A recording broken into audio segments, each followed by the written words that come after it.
Happy hump day. Welcome back to the Dear Juju Podcast.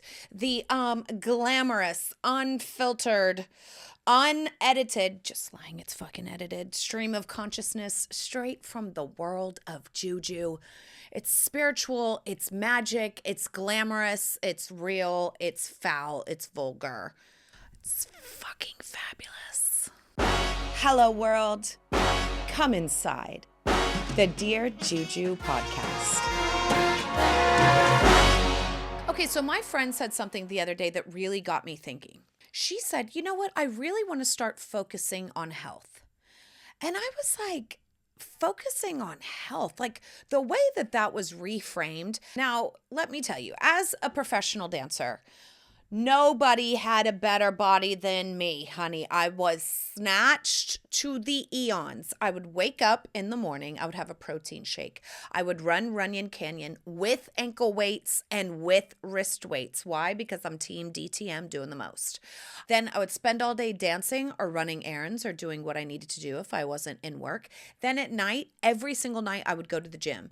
And that was because if I was showing up to an audition, I was showing up with the body ready, with the looks ready. I was always going to be the best dressed and the best body. Now, if you wanted to outdance me, that's on you, okay? No one ever did. But if they wanted a blonde that was 6 feet tall for casting, that's on you. But what you couldn't deny is she looks great. I've always thought about my body as a tool. I've never just focused on health for the sake of just like not using it in any kind of form, but just to be fit. That's never really fucking occurred to me. And now that I have what I want, I have a husband, I have a family, I have all these things. I don't need my body to get me what I want anymore. And maybe I should just have my body be healthy to keep what I have. And that was just, I don't know. It was just a new thought. And maybe that's an old toxic kind of pattern. Look, I couldn't even say it. I stuttered. An old toxic pattern that was falling off, but it was just a nice reframing. So yesterday I started, okay? I went to hot yoga Pilates. I did pretty good. Now, the thing is, I usually go to F45, and I love F45. There's no Orange Theory here, and I'm fucking pissed. I am trying to get my husband to open one. I'm like, come on. We're about to buy a business. I've told you this. Cody Sanchez, Main Street Millionaire. We're looking at business owning.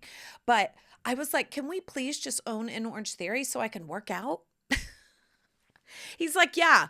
That sounds good. Let's buy $1 million business just so you can take free workouts. And I was like, great. Girl math, next level fucking girl math. So there's no Orange Theories here.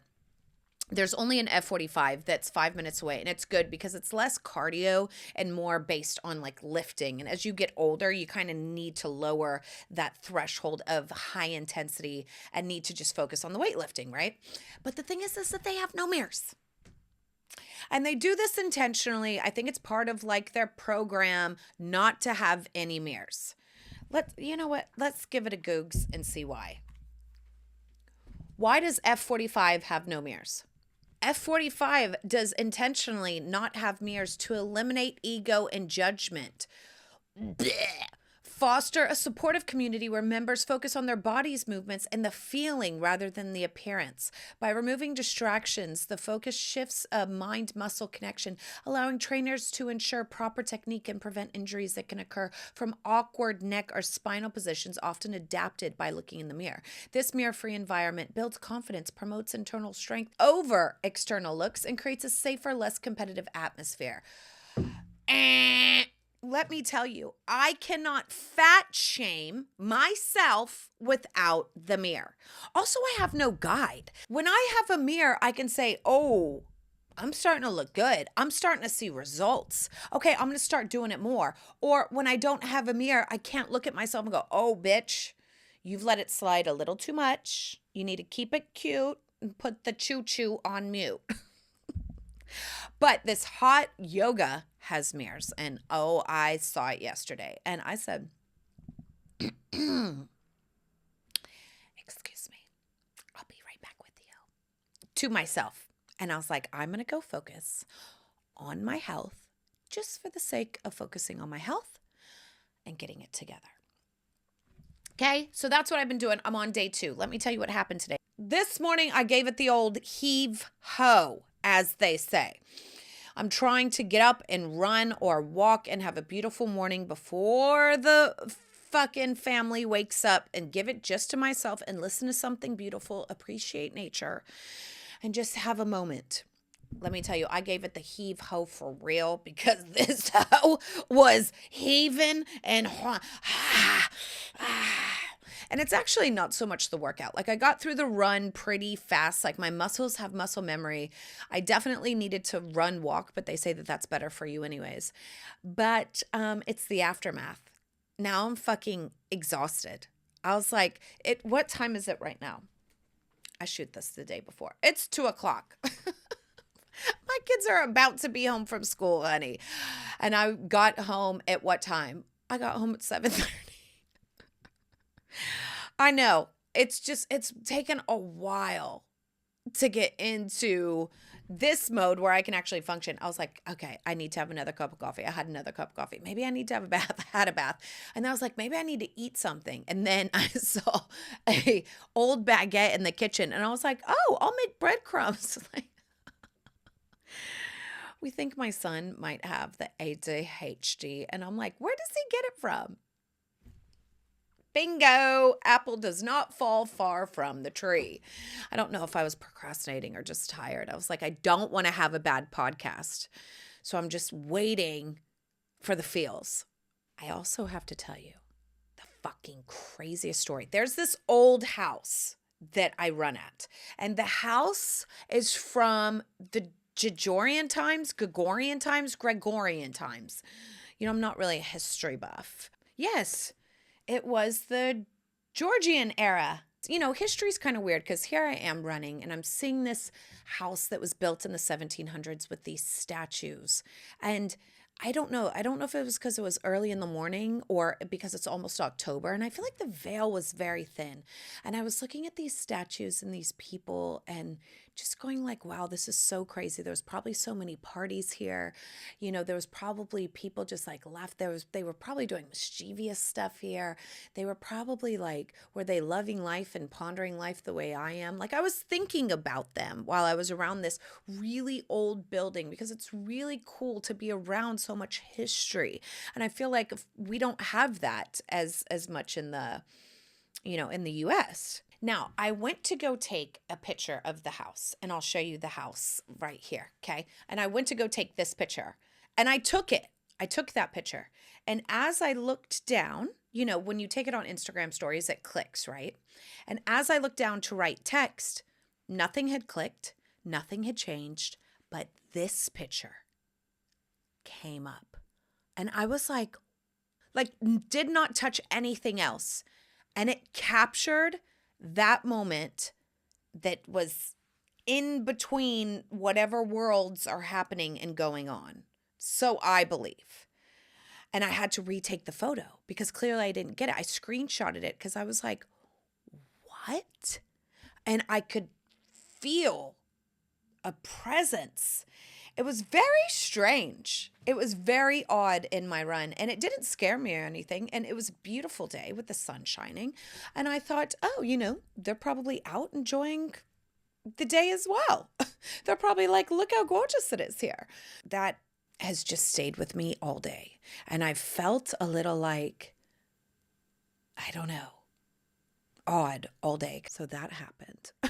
And they say for some reason around fall or the harvest or this time that the veil gets very thin between the worlds. So we have Halloween. That's why we have El Dia de los Muertos. Like, it's very of the time. Last but not least, I have talked my daughter into a different birthday. So when we were at our vacation RVing, we stopped at a hotel, and my daughter had the absolute time of her life at this hotel. And so did I. And she said, oh my God, for my birthday, I want a hotel birthday. Well, Daddy done put the kibosh on that because, of course, I wanted to spend too much money because I want it to be memorable. I want it to be for kids. I want there to be a pool. I want there to be fun things. We can drive an hour out to this estate, stay there. You know, I should actually hit them up. Speaking of vibe between worlds, I should manifest that. But it ends up that it was too expensive. So this morning, we were talking about something, artsy fartsy or something. And I said, no, I'm not artsy fartsy. You know what I am? I'm fancy pantsies. And she said, you are fancy. She said, you have walked the red carpet. And I said, you know what? Yes, I have. Yes, I have. And she said, I wish I could be like you and walk the red carpet. And I said, oh, Georgiana, you know what we should do? We should have a Hollywood birthday. I'll get a red carpet. I'll get a backdrop. Your dad can take photos. Like, oh my God, it could be the paparazzi. It will be fabulous. And she was like, oh my God. I said, but then we can't have a hotel birthday. But I've called 3 of the hotels in London, and the hotels are all adults only for the pool, because that's what she really wants, not the hotels, but the pools are all adults only, no children allowed. So they're really putting the kibosh on the kid thing. And the kid-friendly hotel that I found is out our budget. So I said, this will be so much fun. And let me tell you this, if we do that and we go to a hotel, we'll spend so much on the hotel that we can only get you 1 or 2 gifts. Now, we could get you those 1 or 2 gifts. And if you invite your friends, let's say you invite 10 people, they'll bring 10 gifts. You'll get more toys. And we can have it at home and you can have so much fun. What do you think? And she was like, let's do it. Thank God. Because what I really wanted to do is take her to some place super fancy like the Ritz or the Savoy, right? Because I want her to have that experience. Maybe when she's 10 or 13, I can do it more. But anyways, so we're having a red carpet Hollywood theme, and I am so excited. I'm going to dress up like a bouncer, and I'm asking all the parents to also dress up in black because they're going to be paparazzi crew, and maybe I might even give them a little badge that says crew paparazzi, right? And I'll say, let me see your credentials. Maybe I'll pass out some that say PR. What is it? Crew, PR, paparazzi, right? Agent, manager. I'm going to say, who are you with? Which star are you with? And even the parents can wear a little badge. Wouldn't that be so fun? So I'm just having this whole fun thing of bringing Hollywood here to London and my 5-year-old just having a starlit party. Okay, all of you listening, you better be on the fucking Substack, even for free $99. I'll be giving you weekly advice that's on point, okay? I really do pour all of my 25 years of traveling around the world with celebrities. It's not just the celebrities. Now, when I say that, I'm like, oh, I've traveled around the world with celebrities. No one cares, right? Well, maybe you care. Great.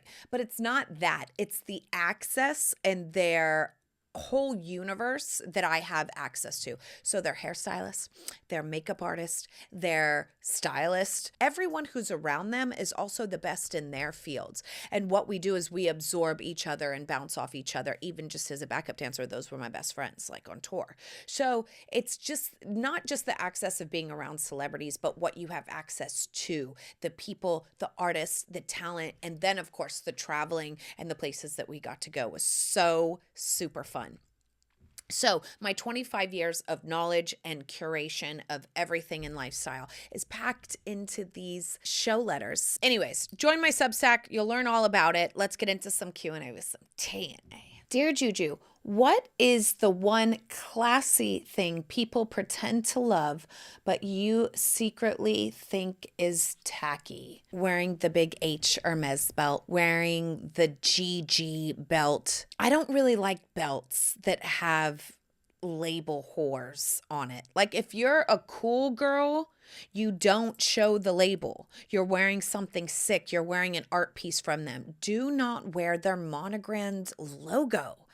Unless it's on the purse, like a little thing of it, that's fine. But all the G's, and what I really love is how Gucci, it's almost has to be so intentional that you're taking the piss. And I feel like Gucci finally did that. They put out a caftan where it's G, G, G, G, G, G, G, G, G, and it has all the feathers.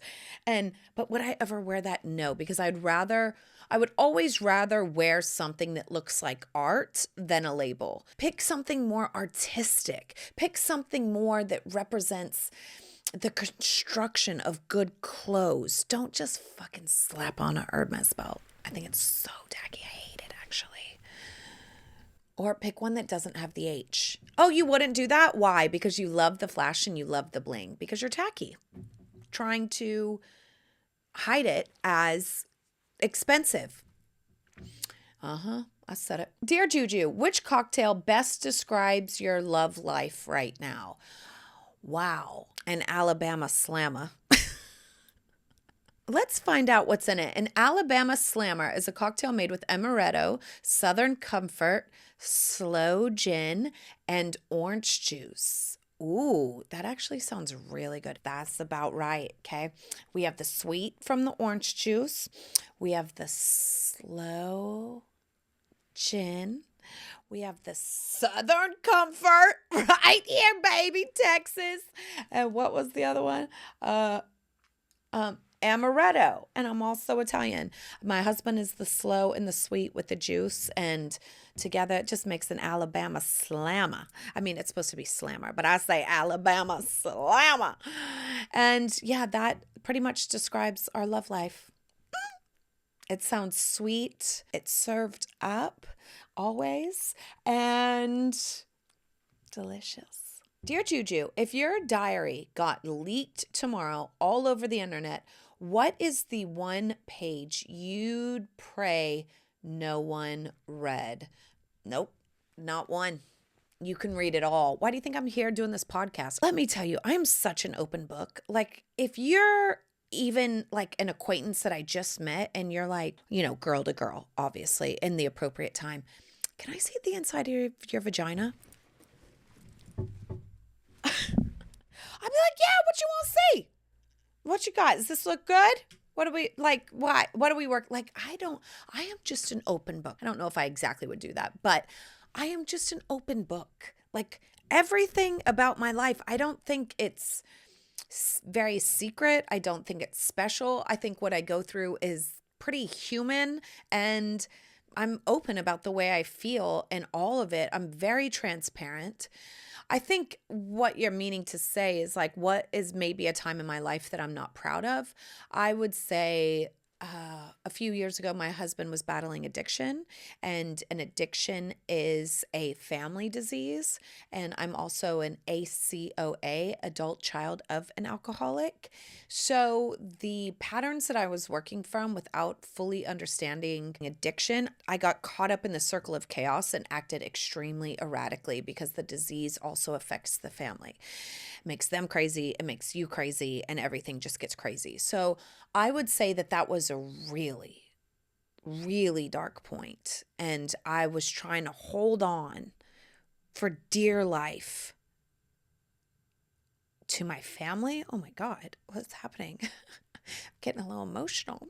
Must be my girl time soon. I was trying to hold on to my family. I was trying to hold on to the person that I loved, even though I didn't really recognize them anymore. I knew they were in there, but it was hard to do. And, I wasn't really proud of the way I was acting, because you're almost just like, the disease is so crazy because also, he was making good money and he was a good dad. But then we were just in this place that was so toxic. It was really hard. And I literally was digging my nails into the relationship, trying to save it. And I called my family, crying with them way too much. And my friends and my family who supported me at the time, I would just call crying and be like, he's acting erratic. I don't understand. And the thing is that it made me act erratic. It made me, I was grasping at straws, trying to throw emotional grenades and Hail Marys, going, maybe this will wake them up. Maybe they'll snap out of it if I do this, if I scream this, if I yell this at them. Like, you're just trying your best in that moment to keep your family together and to keep your love together. Oh my God. I don't know where this is coming from, but clearly it needs to come out. And I would say that is probably, if there was a camera on me my whole life, that would be the time where I'd be like, she's showing her ass. And you know what's really funny is as I was clinging my claws into the trying to hold on, as soon as I completely surrendered, got my claws out of it, took a deep breath, accepted it fully, and let go, and made a firm boundary. And I basically one day very calmly, we sat down and I said, family and a relationship cannot thrive where addiction is present. And he almost fell to his knees and said, you've saved me and you've saved us. And, you know, he went to a rehab facility for 30 days. That was very hard. Oh, that was very hard because I didn't know at the time if I would have a family after those 30 days.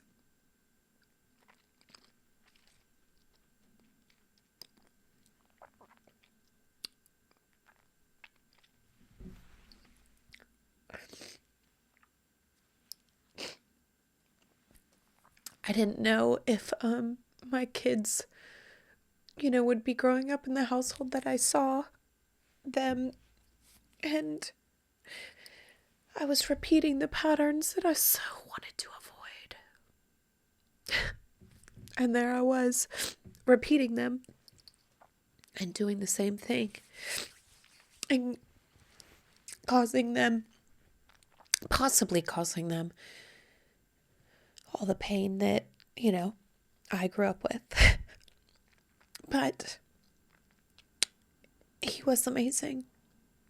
He went to rehab and it was great. And it saved our family.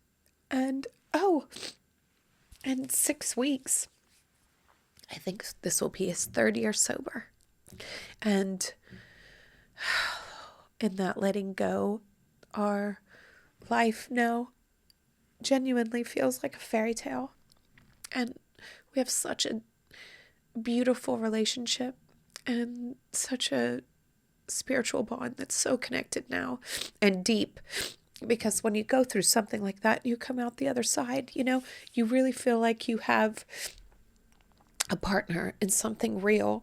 And we're both very spiritually bound. You know, I was always spiritually bound and he used to laugh it off. And now there's been times in his healing when I'm like, yeah, when you meditate, you should hear voices. Like they should speak back to you. And he's like, I think you need to go see someone.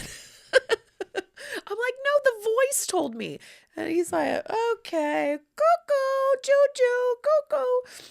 And then he read a whole book that's basically about prayer and how prayer is a two-way street. And you should hear God speak back to you because the kingdom of heaven is inside you.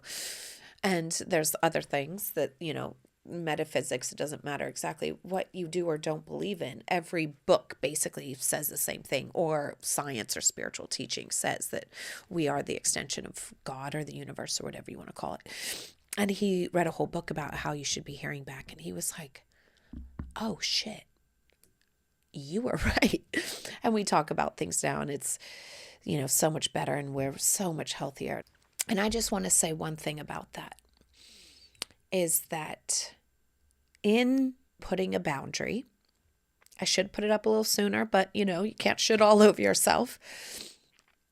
I then became the version of myself that would have saved me as a little girl. In setting those boundaries at the whiff of something going wrong, I became the woman that would have saved myself as a little girl.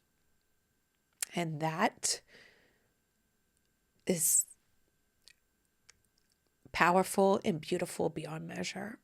And you know what? Even in that addiction, that's the gift, right? I needed to go and do that again, go through that again.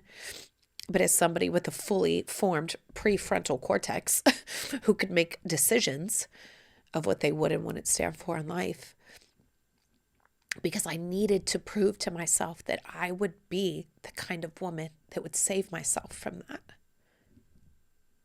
And so therefore it's a gift and a beautiful thing that we've come out the other side on. oh my God, I did not mean to go on that diatribe. You guys, the Q&As, I don't know what's going on. Last week that happened too. The Q&As be going off. They be putting me in places that I didn't even see existed. This is why I love the Q&As, because they bring things out that I don't even mean to share. But all that to say that when you take your claws out of something, fully surrender, fully accept, set your boundaries and let go, that's when the clouds part and the sun shines and amazing opportunities can happen. So I don't know who needed to hear that or why I'm saying that, but take your claws out of it, honey. Your nails are too nice to have your claws in that. Okay. Wow. That went someplace. Hopefully it ended someplace deep and spiritual and you got something from it. You know what? It doesn't always have to be dick jokes here, okay? Sometimes it could be something real. Like I told you, what did I tell you at the beginning? It's just a diatribe of consciousness that is Juju. All right. I think that's it for this week. I'll see you next week. Don't forget to subscribe to my Substack. I love you. I'll see you next week and I'm out. Mwah.